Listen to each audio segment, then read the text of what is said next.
कांग्रेस नेता और को लोकसभा में नेता प्रतिपक्ष राहुल गांधी का अमेरिका दौरा इन दिनों भारत में खास चर्चा का विषय बना हुआ है। उन्होंने विदेश की धरती से मोदी सरकार पर जमकर हमला बोला। इसी दौरान उन्होंने कुछ ऐसे बयान भी दिए हैं जिनको लेकर देश में सियासत गर्मा गई है। बीजेपी राहुल गांधी के बयानों को देश विरोधी बता रही है। आखिर राहुल गांधी विदेश की धरती से भारत विरोधी बातें क्यों कर रहे हैं, इसके पीछे की वजह क्या है, इस रिपोर्ट के जरिए देखिए और समझिए।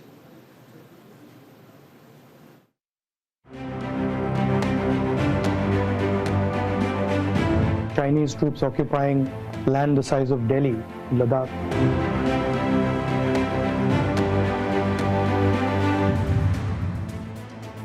भारत दुनिया का वो देश है जो अनेकता में एकता पर विश्वास करता है। वह हिंदू, मुस्लिम, सिख, ईसाई आपस में सब भाई भाई की भावना के साथ सीना तानकर दुनिया के सामने खड़ा हुआ है। भारत दुनिया को सिखा रहा है कि अनेकता में एकता का भाव रखते हुए कैसे एक साथ रहा जा सकता है। भारत आज जहां खड़ा है उसके पीछे देश में रह रहे सभी धर्मों की भागीदारी है, फिर चाहे वो हिंदू हो, मुसलमान हो या फिर बाकी धर्मों के लोग। सदियों से सभी प्यार की एक डोर से बंधे हुए हैं। दुनिया आज भी भारत की इस एकता को किसी अजूबे से कम नहीं मानती, लेकिन जहां अच्छाई हो वहां बुराई के बादल न छाए ऐसा मुमकिन नहीं। भारत की एकता कुछ देशों को हमेशा से चुभती रही है। देश के नेता भी सियासी रोटियां सेकने के लिए ऐसे मुद्दों को हवा देते रहते हैं। 3 दिवसीय अमेरिका दौरे पे गए राहुल गांधी ने बैक टू बैक कई ऐसे बयान दिए हैं जिनको लेकर देश में सियासत गरमाई हुई है। अमेरिका के टेक्सास में राहुल गांधी के निशाने पर एक बार फिर आरएसएस और बीजेपी रही। वहां उन्होंने भारत में बेरोजगारी का मुद्दा उठाया।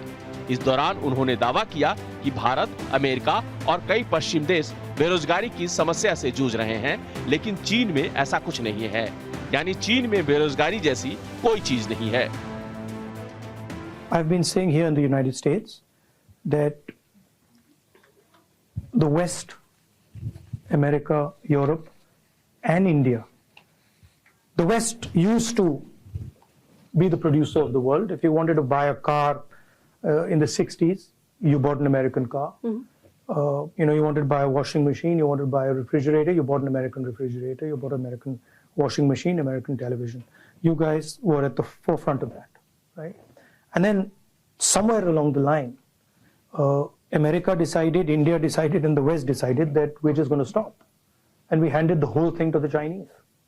Now, for a country like India, to simply say that, look, we are going to ignore manufacturing and we're only going to run a services economy means you can't give employment to your people. Rahul के इतना कहते ही देश की राजनीति एक बार फिर गर्मा गई। बीजेपी ने चीन की तरफदारी करने का आरोप लगाते हुए राहुल गांधी पर निशाना साधा। जिस प्रकार से उन्होंने चाइना की तारीफ करी है, आश्चर्य होता है कि चाइना हमसे इस समय जो हमारी ग्रोथ रेट है भारत की, वो चाइना से कहीं ज्यादा है। जो हमारी ग्रोथ रेट है वो अमेरिका से कहीं ज्यादा है। और हम आज जिस तेजी से आगे बढ़े हैं, जब राहुल जी की सरकार थी तो 11वें स्थान पे हमारी अर्थव्यवस्था थी, आज वो 30वें स्थान की तरफ बढ़ने की तरफ चल रही है, 5वें स्थान पे हम पहुंच गए। तो वो इसकी तुलना विदेश में जाने के बजाय कि भारत आज मजबूत बन रहा है, अमेरिका के राष्ट्रपति को कहना पड़ रहा है कि हिंदुस्तानियों से बच के रहो, कहीं ये हमारे यहाँ का रोजगार न छीन ले जाए भारत के नौजवान।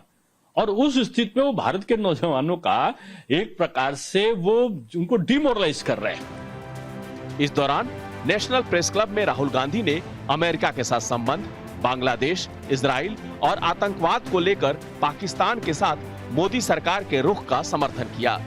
इसी के साथ राहुल गांधी ने विदेश की धरती पर उस मुद्दे को भी छेड़ दिया जिसकी गूंज अक्सर देश में सुनाई देती है। उन्होंने चीन की विस्तार नीति पर मोदी सरकार के रुख पर निशाना साधा। If you call having Chinese troops in 4,000 square kilometers of our territory handling something well, then maybe. We've got Chinese troops occupying land the size of Delhi in Ladakh. I think that's a disaster. Media doesn't like to write about it. How would America react if, a neighbor occupied 4,000 square kilometers of your territory? Would any president be able to get away with saying that he's handled that well. So I don't think Mr. Modi's handled China well at all. I think there's no reason Chinese troops should be sitting in our territory. ऐसे में सवाल है कि आखिर राहुल गांधी विदेश जाकर ही इस तरह के बयान क्यों दे रहे हैं? जब देश में विपक्ष का नेतृत्व करते हुए इस तरह के मुद्दों को लेकर सत्ता पक्ष को घेर सकते हैं, तो फिर केंद्र की मोदी सरकार पर निशाना साधने के लिए विदेश की धरती को ही क्यों चुना? विदेश जाकर सत्ता पक्ष पर निशाना साधने का मतलब राहुल गांधी को कोई डर सता रहा है या फिर इसके पीछे वजह कुछ और है?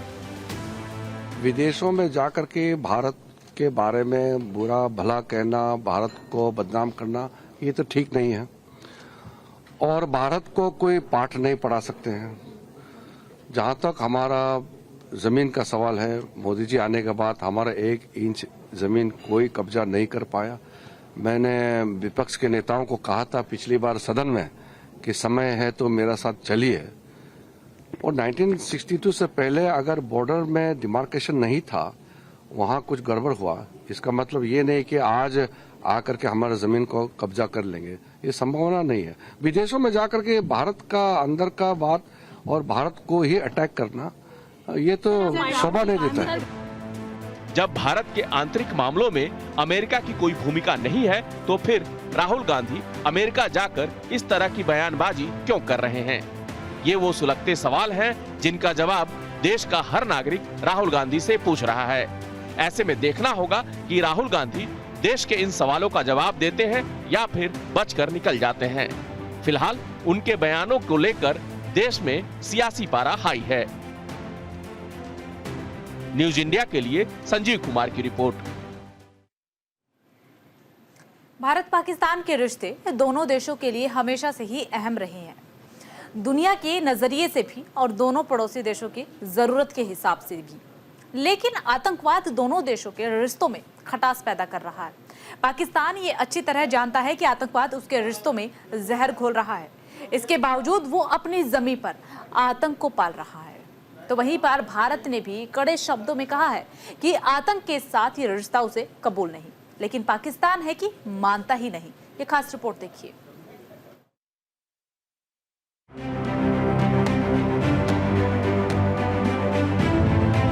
Pakistan's instigation of terrorism in our country is holding.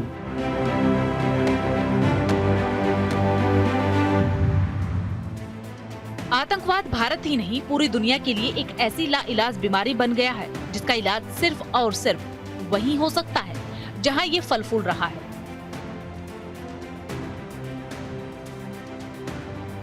आतंकवाद का इलाज वही कर सकता है जिनके शहर में ये पल रहा है, लेकिन वो इसे खत्म करने की जगह मजहब का खाद और पानी देकर पोष रहा है। दुनिया के लिए यही सबसे बड़ी परेशानी है।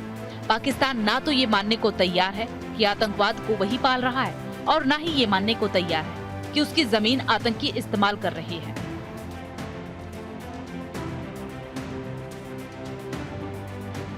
भारत ने इसीलिए पाकिस्तान से दूरी बनाकर रखी है।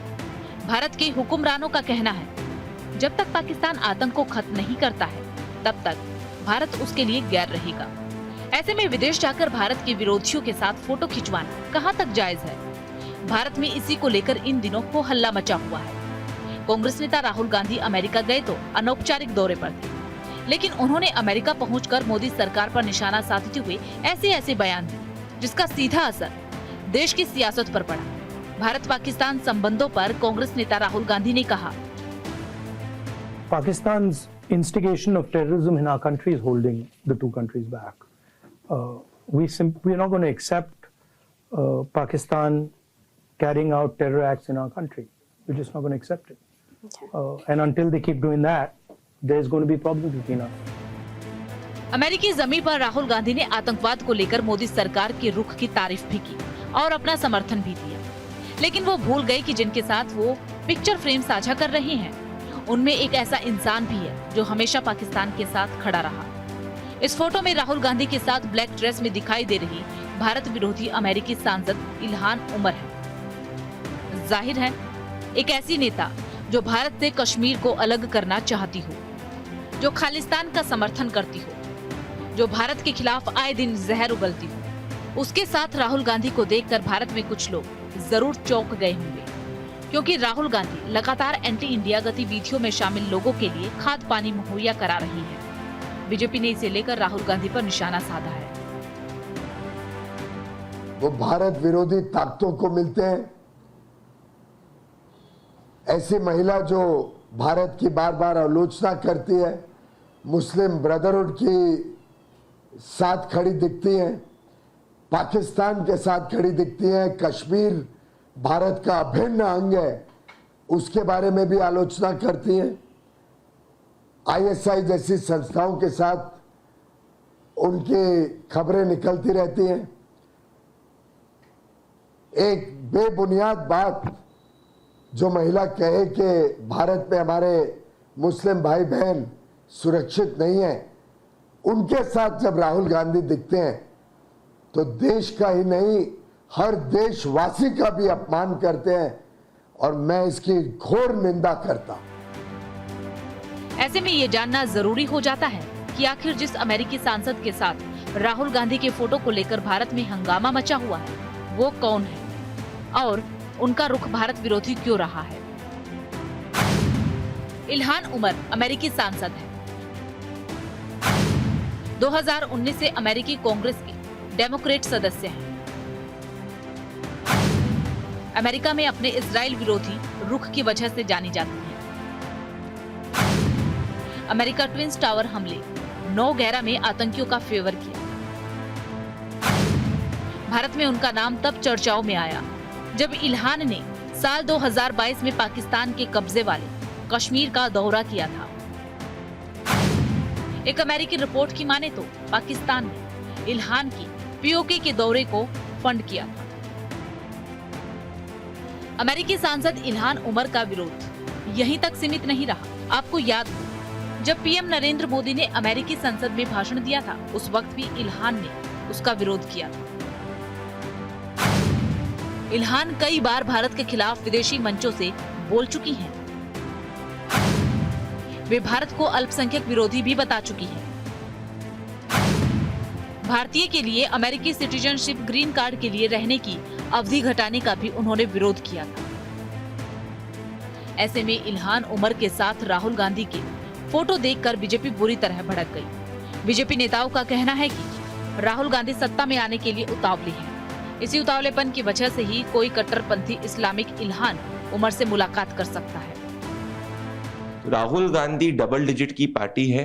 वो सिर्फ और सिर्फ लोगों को आपस में लड़ाने का काम करते हैं।